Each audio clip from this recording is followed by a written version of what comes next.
Welcome to the Life with Joey Calvo Podcast. I'm Joey Calvo. If you notice, there's a different background today. We are not in our normal studio. Let's just say, let's see if I can do this. Nope, not going to be the greatest. But I am at resort. We are doing this podcast today from Atlantic City, New Jersey. So, yeah, kind of my home state, but south. So please continue to support the victims of the Texas floods and the California wildfires. They do really need our help in rebuilding their lives. Today, I am speaking with A.E. Lee, and A.E. is, bear with me a moment, she is a survivor of domestic violence and has spent the past 5 years trying to help others. She is one of the lucky ones, which is what she titled in her memoir that details her descent into an abusive marriage, escape, and after effects. She's also wrote fictional series that follows a female domestic violence detective, and so on. So, A.E., welcome to the podcast.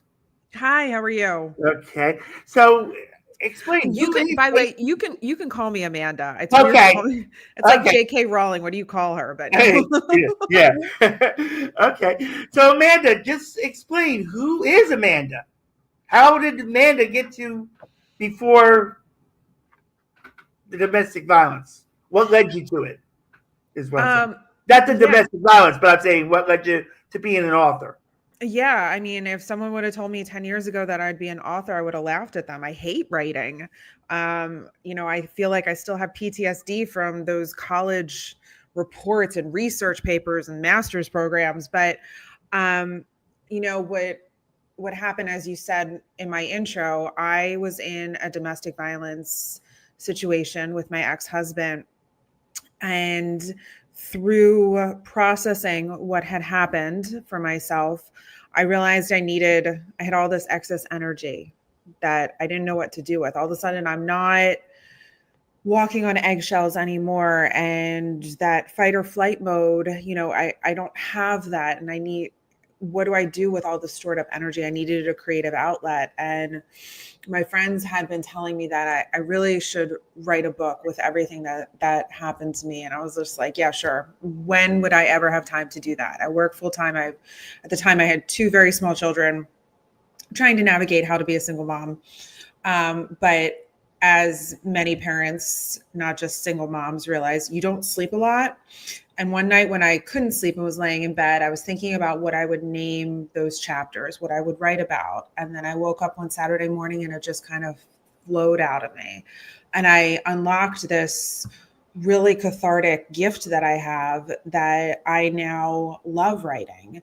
And that's really like how I came to be an author. And when I wrote my memoir, I just kind of was like, I'm just going to write what happened. So when my kids are older and they're like, whatever happened? I can be like, I wrote you something. And I, maybe after one too many glasses of wine, told one of my friends that I did this. I need one right now. Not because of you. Told my friends that I did this. She's like, oh my God, you have to let me read it. And I let her read it. And she's like, Amanda, this is so good. Like, you have to try and publish this. What if you help just one person? Isn't it worth it? And that really struck a chord with me. And that's what really pushed me to publish. Cause I'm like, if I can help just one person, see themselves in me, because it's such an isolating, alone feeling, then it's absolutely worth it. And she was right. Okay.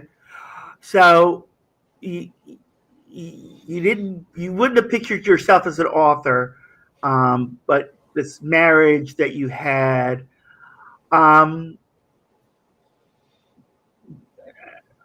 and I understand if you don't want to fully. I mean, I know that you did your memoirs about it. I don't now understand if you fully don't want to go into reasons why this was happening. In reference to why this marriage you had led to domestic violence happening out of it. I mean, when it comes to abuse, it doesn't happen overnight. It's not like you're dating and all of a sudden they're abusive. It's a slow trickle. It's a slow chipping away of your self-esteem. And it's just, it's a continuation. And when violence does happen, you want to believe that the person, you're now in it, you're in love with this person. You want to believe like this would never happen again. It's also a little shell shocking. I mean, I'm from Philly. I do not take anyone's crap. I am a well-educated woman. So, to find myself as a domestic violence victim and survivor was very no, this isn't really what's happening. It's almost like you're in such denial because you're in survival mode. And like I said, I've gotten the question before, like, well, how did this happen? And why did you stay? It's like, well, it didn't happen overnight. It happened over 10 years of it getting progressively worse. And when you're in it, you are really, and I've spoken to other survivors of domestic violence, you're really in like this survival mode. And it's normally something random that like triggers you to almost like wake up and you're like, oh my God, what is happening? I cannot be here anymore. This is not safe. Right. I mean, I can share about, well, I don't know. I don't know if we can consider myself a domestic violence survivor. I mean, my marriage, and I married a Philly girl, and I live in Philly. So, but before I even go to sharing my part, what part of Philly do you live in? So I went to Temple. So I was, right. Small world. I'm like 3-4 miles away from Temple. Yeah, and then I grew up in Lansdale, Pennsylvania. Oh, Lansdale. Okay, yeah. You don't miss the area too much, do you? I do. I really do. Yeah. But when I go back, it's Philly is a very acquired taste. I kind of reference it like if you have siblings, it's like I can talk crap on my sister, but if you do, I will cut you. And I feel that way about Philly. Like I can talk crap about my city, but the minute you say something bad about it, no, that's not. Oh, well, you're gonna hear a nice little story out of me for this. I married a Massbound girl. She went to Massbound High School. And matter of fact, this Monday, if we were still married, would be 24 years. Okay. She actually cheated on her last boyfriend with me to start it all off. We got married 3 months after we started dating. During that time, from 2001 to 2008, I literally, how could I say this? The rules of the marriage became what's yours is mine and what's mine is mine on her behalf. So, and in reference to, how you just said about if, if you can joke about your sister, but if someone talks about your sister, you beat the crap out of them. Yeah. Okay. This was a little bit different. Her brother and brother-in-law, when they first met me, actually, when we got married, she didn't invite anybody in her family to the wedding. It was all my family. So, Amanda, who do you think got blamed for it? Yeah, you. Yeah. And I turned around and I said, I said to her, I said, you didn't invite anybody? And she's like, no. I'm like, you're already, in the back of my, as this is going on now, I'm like, I'm like trying to get, come in. And I mean, she's literally got me out the door, you know? But her brother and brother-in-law, when they first met me, let's just say it this way. Okay, best way of saying it. Like I said, you know how you want to beat the crap out of someone that talks about your sister? Try wanting to be a paintball target. That was what they wanted to do to me. They wanted to make me a paintball target. Never happened. Thank God. Yeah, I can picture myself all painted up really quick. And I wasn't a big fan of paintball anyway. But as time grew, I mean, you know, they understood who I was, and you know, they saw, you know, they realized, like, why did you marry her? You know, like, and then as time went by, she started cheating on me. And you know, I mean, it does hurt because it was like every relationship I had before that cheated on me. And there's times I still try to figure out why, even though it's like the most painful thing in my life.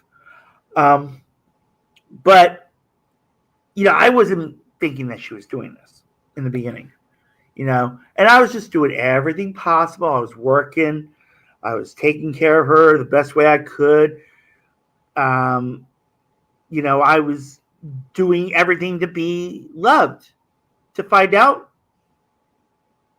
I guess I really wasn't loved. So I mean, I don't know if that would be considered domestic violence right there, even though it wasn't physical. It was more verbal. And in reference to support, I mean, you know how you mentioned you went to Temple.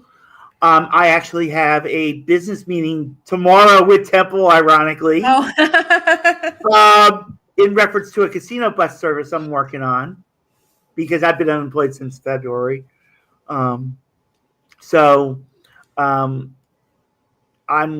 have a meeting tomorrow morning with Temple with the small business development in reference to it.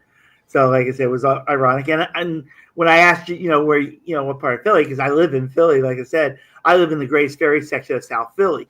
So I'm closer to University Hospital, you know, University City and all that. Yeah. And the brand new, that $1 billion Penn Hospital. It's really nice, by the way.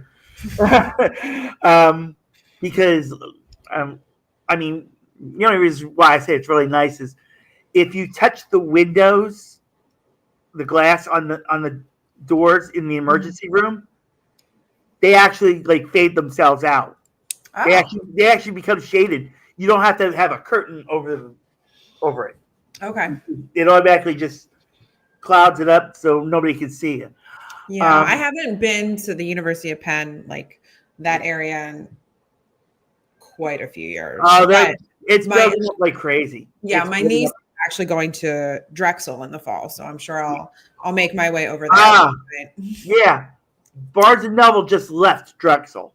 They're now putting a rally house, what they call a rally house. Mm-hmm. They're putting that in there now. Okay, Drexel. Give you a heads up. Thank you.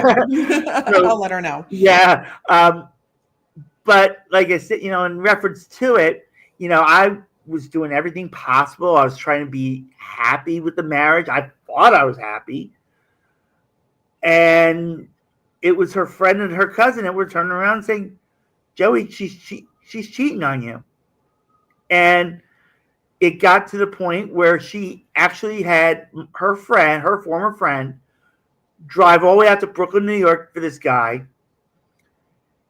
And she turned around. Now, she doesn't drive. She let her friends drive the car, my car at the time. And so, make a long story short, I was here in Atlantic City at the time because she let me go out. So, like I said, I came out to Atlantic City, and I was at the bus terminal, and her former friend called me and told me that this guy literally was driving down the New Jersey Parkway, Garden State Parkway. Got 5 tickets on the car. One of them for driving 115. And I'm standing at the bus terminal, which is like a couple blocks away from resorts here. And I think all of Atlantic City heard me that night. I was like, what? And I was like freaking out, of course. Mm-hmm. And then I get back home. She pulls up. So I walk out to the car. And I said to this guy, I said, listen, I said, if anything comes back to me in reference to what happened, so help me God. Well, thank God it didn't go against me or the car, so I was fine. And she continued to see that. She turned around to me. She's like, "Oh, we're going to this hotel because his girlfriend wanted me to stay with them." I was, okay. To find out it was them going on their own. So this lasted to a point where I turned around. I was, like I said, I was working. She actually had me drive her up to Brooklyn, New York for a weekend, drop her off, came back, went to work. And I had a friend with me. And I decided to take my friend and his girlfriend at the time and her child to Atlantic City, because they wanted to go on the beach and all that. And I was in the mood to come down and all that. She calls me on the phone. She's like, "Where are you?" I said, "I'm in Atlantic City." "What the hell are you doing in Atlantic City? You're supposed to be up here picking me up." Like. Mm-hmm. So I put them in the car, drove all the way back up to Brooklyn to pick her up. She's pissed off with me and them, and they haven't even done a thing because only because they hung out with me. And she, it was like, and then she turned around afterwards. She says, "We need to separate." And I'm like, why? Like in the back of my mind, why? And then I realized, like I said, all the cheating and not feeling loved. And it wound up making a mistake in my life that cost me 10 years. And I'm now 17 years later rebuilding from that life. Mm-hmm. So like I said, I don't know if I would be considered a domestic violence survivor for it. Mm-hmm. I don't talk about the past part to it, what led to the 10 years that I lost, only because of cancel culture, I call it, or to the point where, I just lose everything off of it. Mm-hmm. So and right now I can't afford to lose anything. Mm-hmm. So, but so I wanted to share that with you because, I don't know if it would qualify as the same, fit, in the same type book. But in reference to your marriage, I know I asked before, and I can understand. You explained, it didn't happen overnight. Like the same thing with mine. Mine didn't happen overnight. It took like 7 years. But what led to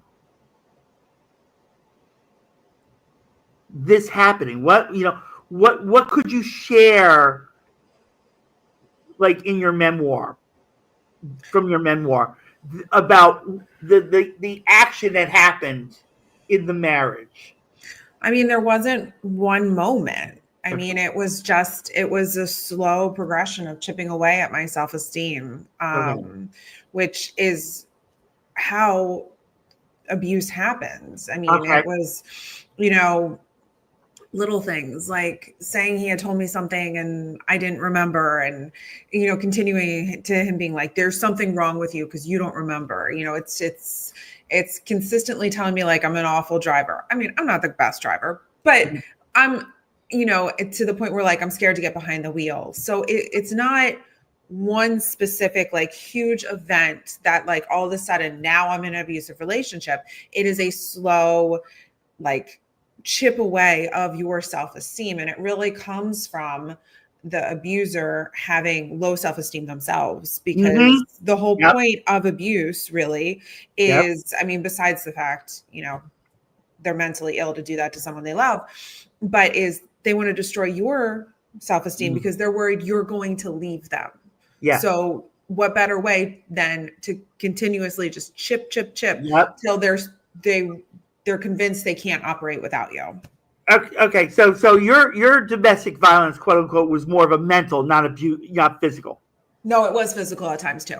Okay, that's what I was trying to get to. Is if you want to share that, like.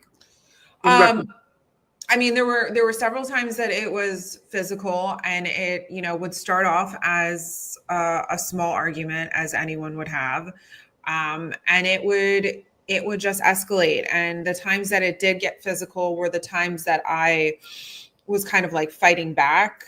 So we were arguing, and I was standing my ground, and those were the moments. And I feel like there was a switch kind of that flipped. And, you know, it was like the point of, well, I don't know what else to do. So now it's physical. Okay. That's what I was trying to get to. It was more of that. I mean, you're beautiful. And I'm saying this from my heart. I truly apologize for what you went through.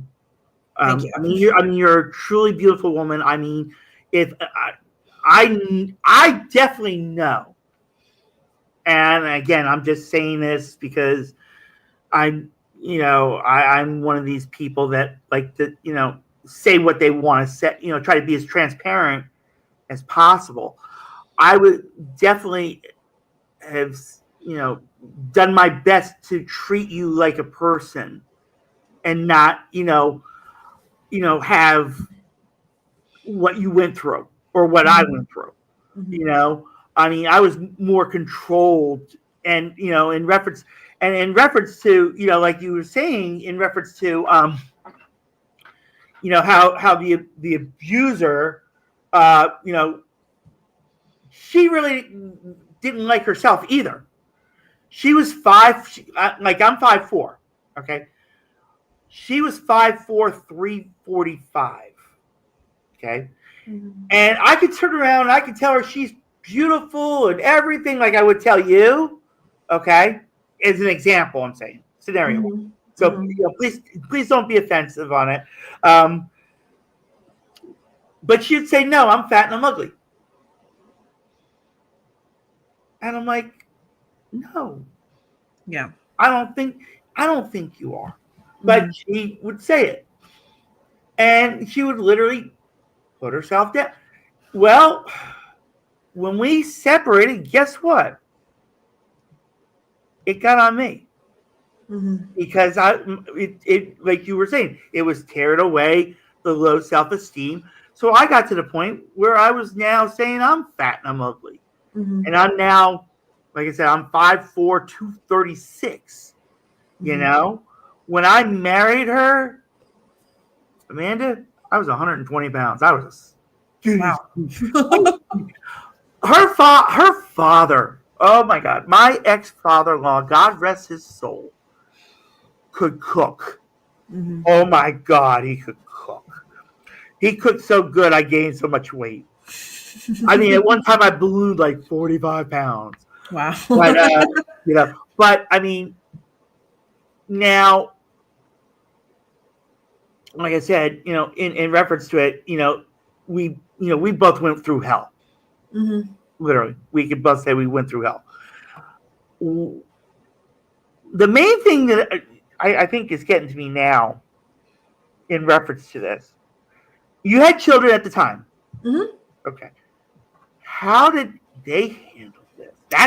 That's the you know, I think that's more, you know, because of, you know, like, you know, like you had said before, if you helped one person, you know, but let's go at it in another direction with it. I mean, I'm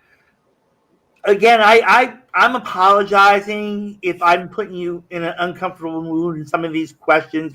No, not at all. Or some of these statements, even on my own personal statements that I made. No, not at all. Because because I've had guests that turn around afterwards and delete the whole podcast, because of stuff like this. Yeah, no, you're not. But in terms of my kids, they were 3 and 5 at the time. Okay. My daughter was just about to turn 4. Mm-hmm. So, before there was a big incident that kind of led to us separating, that the police needed to get involved, and got to the point where that night that this happened, I had to pull my children out of bed. And we had to run to our neighbors. Wow. Leading up to that, they had seen an increase in daddy's anger.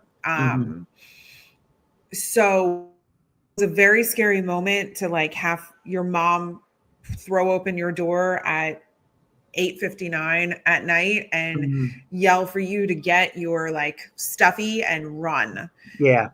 The first thing I did was put them in therapy. They were that's what I was going to go to next. Trauma. Yeah, they were doing. They were with a trauma therapist, and they did play therapy. Okay. So my ex had threatened to burn the house down with me and the kids in it, and went as far as got a gas can and a lighter. Oh wow! And the kids heard it. So my son, who was 5, asked for a fire extinguisher to put in his room. So I found a play one, but one of my very, very dear friends, her husband is a firefighter, and he had us come to his station and gave us a tour and took us on the fire truck and showed them here are all the different routes that I can get to your house, and here's how long it'll take. And I was doing everything I could. I got convinced to get them a pet. So I knew I couldn't handle a dog. So now I have 2 cats, which I realized. Let me move in with you then, because I love cats. My God. No, I realized very quickly that I like them from afar. The minute I had to clean the litter box, I was like, oh my God. In fact, I'm remarried now, and my husband looked at me the other day after one of them threw up. He's like, how long are these things going to last? I'm like, at least another 20 years. They're indoor cats. Oh my God. Matter of fact, there's someone I spent time with, and we talk 2 nights a week. We used to be together every day when she worked. But she was diagnosed with scleroderma, and so I barely see her anymore. But she just put down a calico that she had for 15 years. Yeah. And to find out that cat was actually having strokes. Oh, that's and that's how. And this woman is an animal lover. I mean, she's got horses and mules and dogs, and now the one dog that I actually got to see is going through dementia, and to the point now where he has accidents instead of going outside to go out. He's having accidents and all that, and she gets very concerned about it. I mean, and especially when I'm hearing it, and I have to.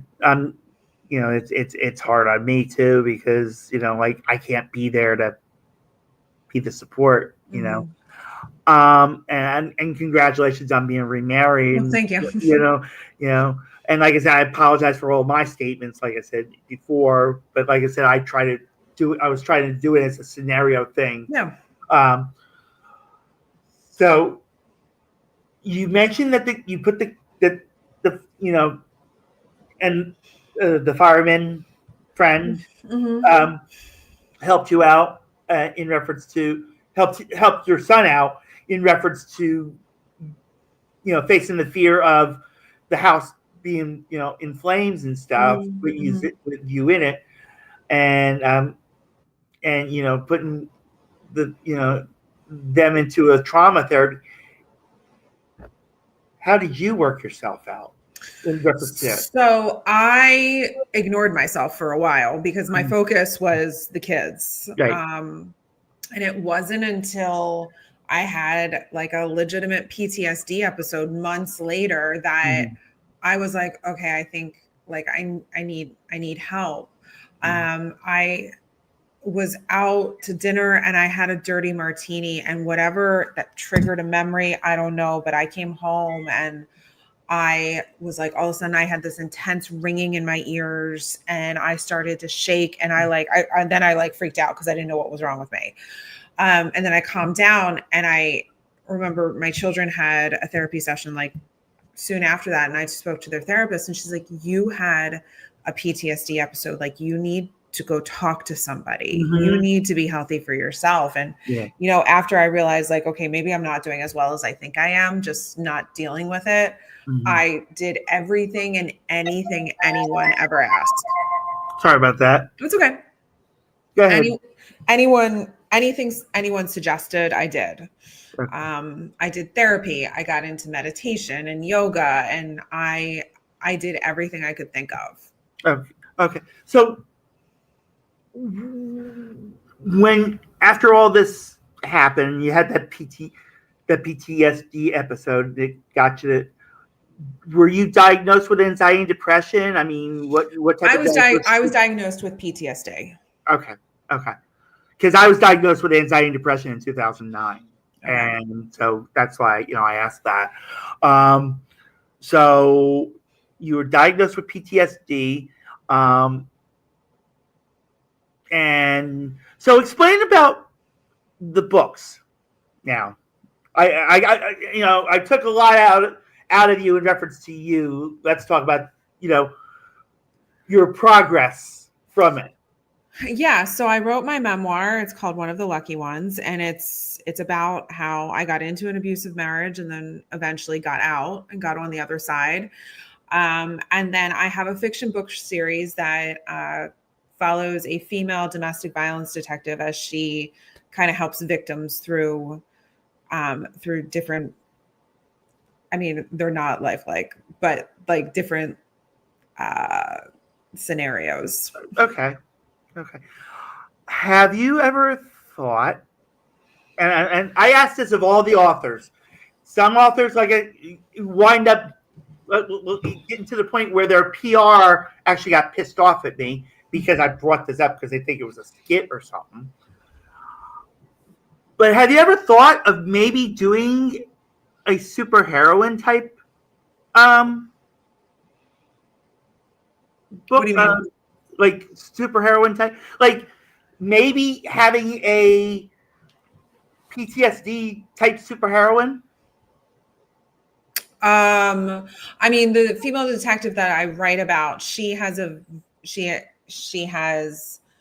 experience with domestic violence and like goes through PTSD symptoms. But do you mean like a Superman type of thing? Yeah. Oh, no, I hadn't. No. Okay. Like I said, I asked that of all the authors, and it's just a curiosity thing. So what's next for you, Amanda? Where are we going from here now? Hopefully more writing. Okay. I mean, do you have another book coming out, or you're working on another? I just had my 5th book come out this June. And it's called Concealment, and it's part of my detective series. Okay. And I, in theory, am writing the next one right now, but that hasn't started. Okay. And where can people reach out to, in reference to maybe picking your brain like I did in reference to, like you were saying in the beginning, if you could help one person, in reference to their, what they went through. Mm-hmm. Actually, before I even get to that, there is one more question I have. And it just popped in. Actually, it kind of popped in off and on. Amanda, what would you tell the Amanda that went through all that? I would tell her that there is light at the end of the tunnel, that you're not alone and everything is going to be okay, because I desperately, desperately wanted to know that when I was going through it, that at the end of the day, I'm going to be okay. Mm-hmm. And I would tell her that no one ever regrets leaving. No one ever regrets leaving the person who is being abusive. Mm-hmm. Okay. I had to bring that up because I don't know if anybody had ever asked you that, in reference to it. I mean, like I said, if I would have asked myself that same question I just asked you, I wouldn't have asked it because I just knew that what I went through, because mine was more than the marriage part itself. I mean, I was picked on in school.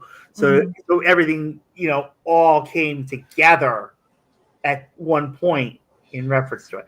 So how could people reach out to you and say, Amanda, you know what? You went on this podcast, you told your story, and, maybe you can guide me into something like to improve my life and stuff like that.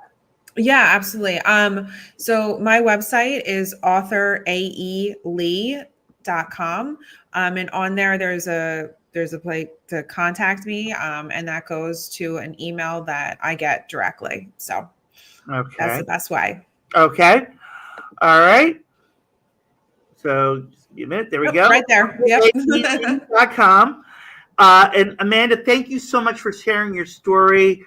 Again, I apologize if if any time during this podcast, that I got, a little, I touched an uncomfortable spot in reference to it. I do apologize because not at all. Like I said, I wanted to share, stories and everything, and I try to make these. I gotta stop using that word "try." I've been working on that for a bit. That's been one of my goals. So I use the word "attempt."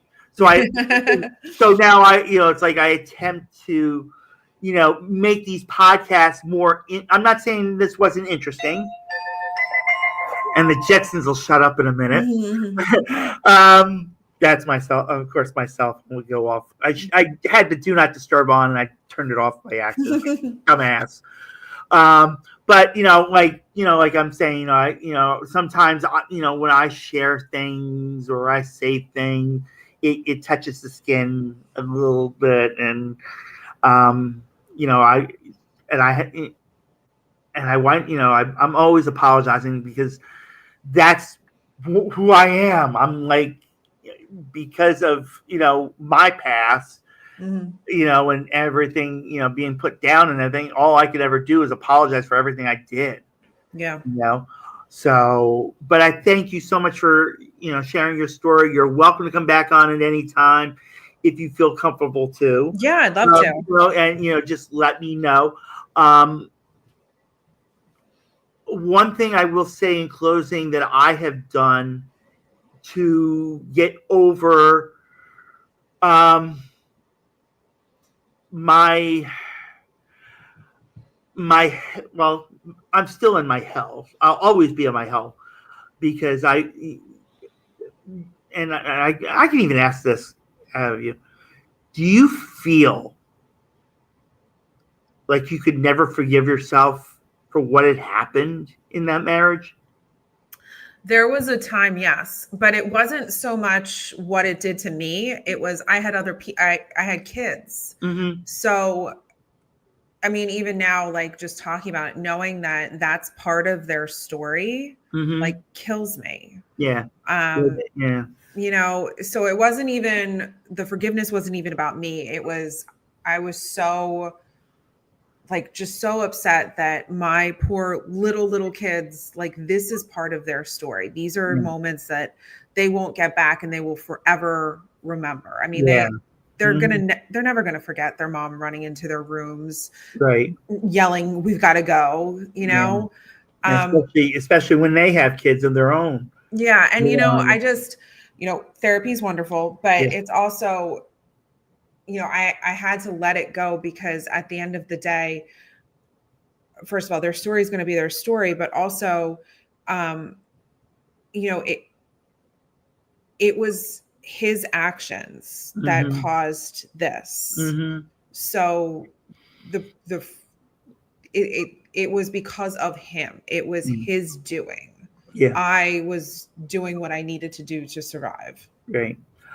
Amanda, thank you so much again. You're welcome to come back on here again. Like I said, if you feel comfortable to want to come back on, and you know, if anything new comes up, you know, I would love to share it.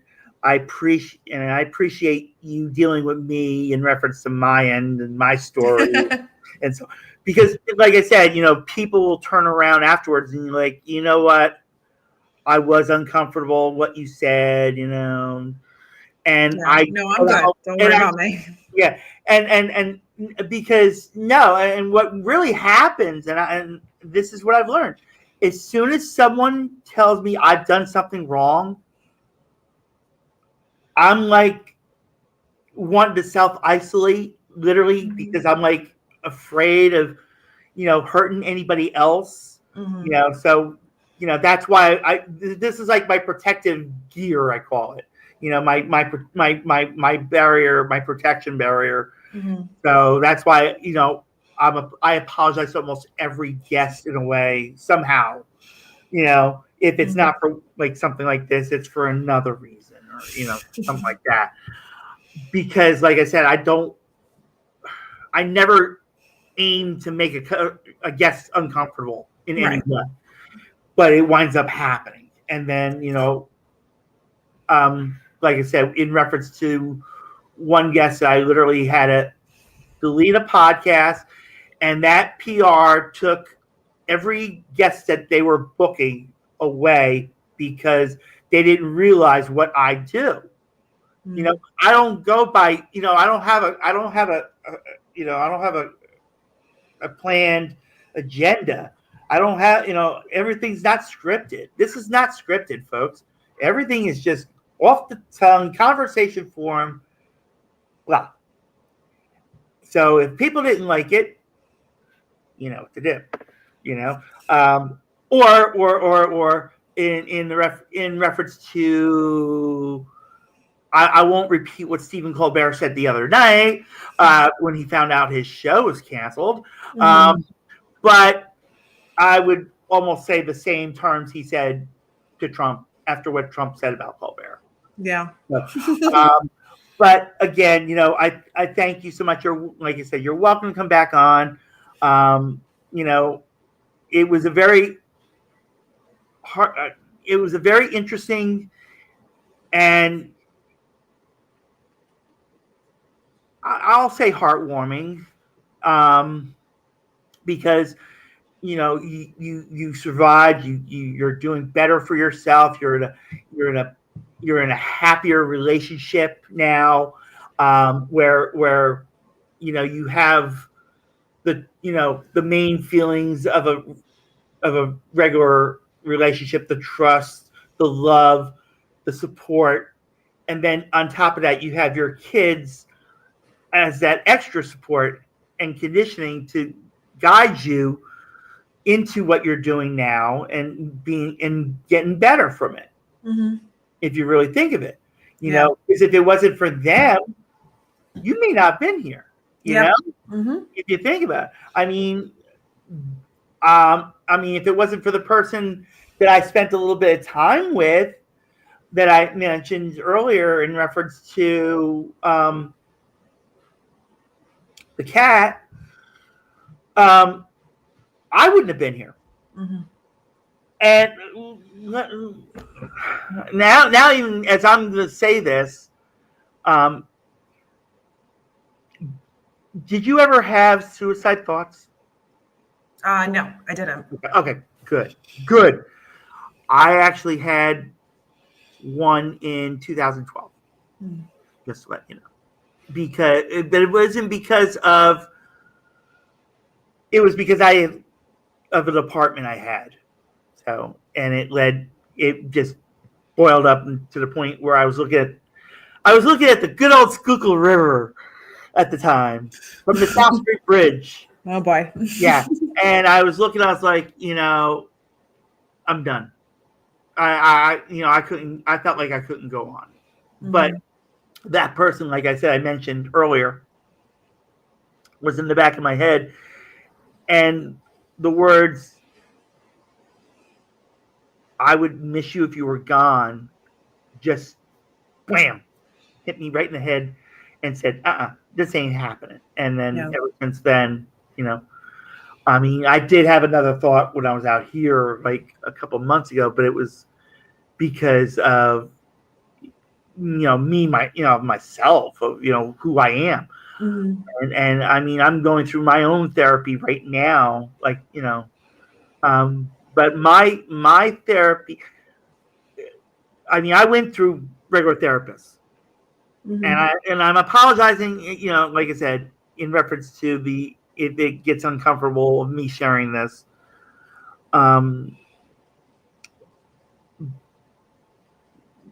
But in reference to my therapy now, I'm starting to do stuff I haven't done since 2009. I started going to church for the first time. I'm starting to rebuild my life.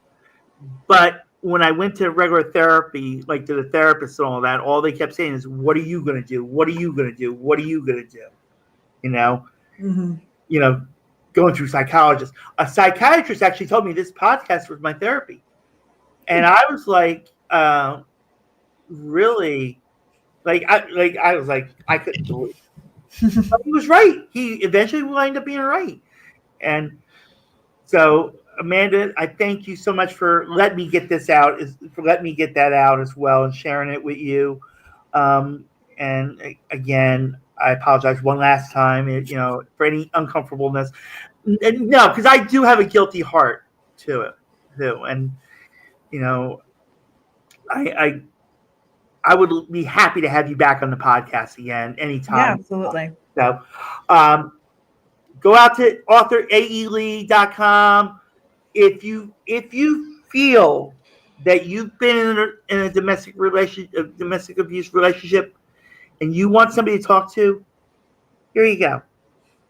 A true survivor who is going to wind up getting a phone thrown across the room, in a hotel room of all places. But reach out to her, pick her brain, like I was doing. Maybe there might be something that that she could share with you, or that you might learn. And and like I said, Amanda can come back on here even, and even suggest to that person, hey, let's talk about it on Joey's podcast. Make it like a therapy session type thing. I'm welcome to that. I did town halls on scleroderma, believe it or not, because it was something close to my heart in reference to that. But Amanda, thank you so much again for dealing with me. Really, thank you for dealing with me for all this time, and thank you everyone for dealing with me as well. Thank you for watching the Life with Joey Calvo podcast. God bless you all. Thank you. You're welcome.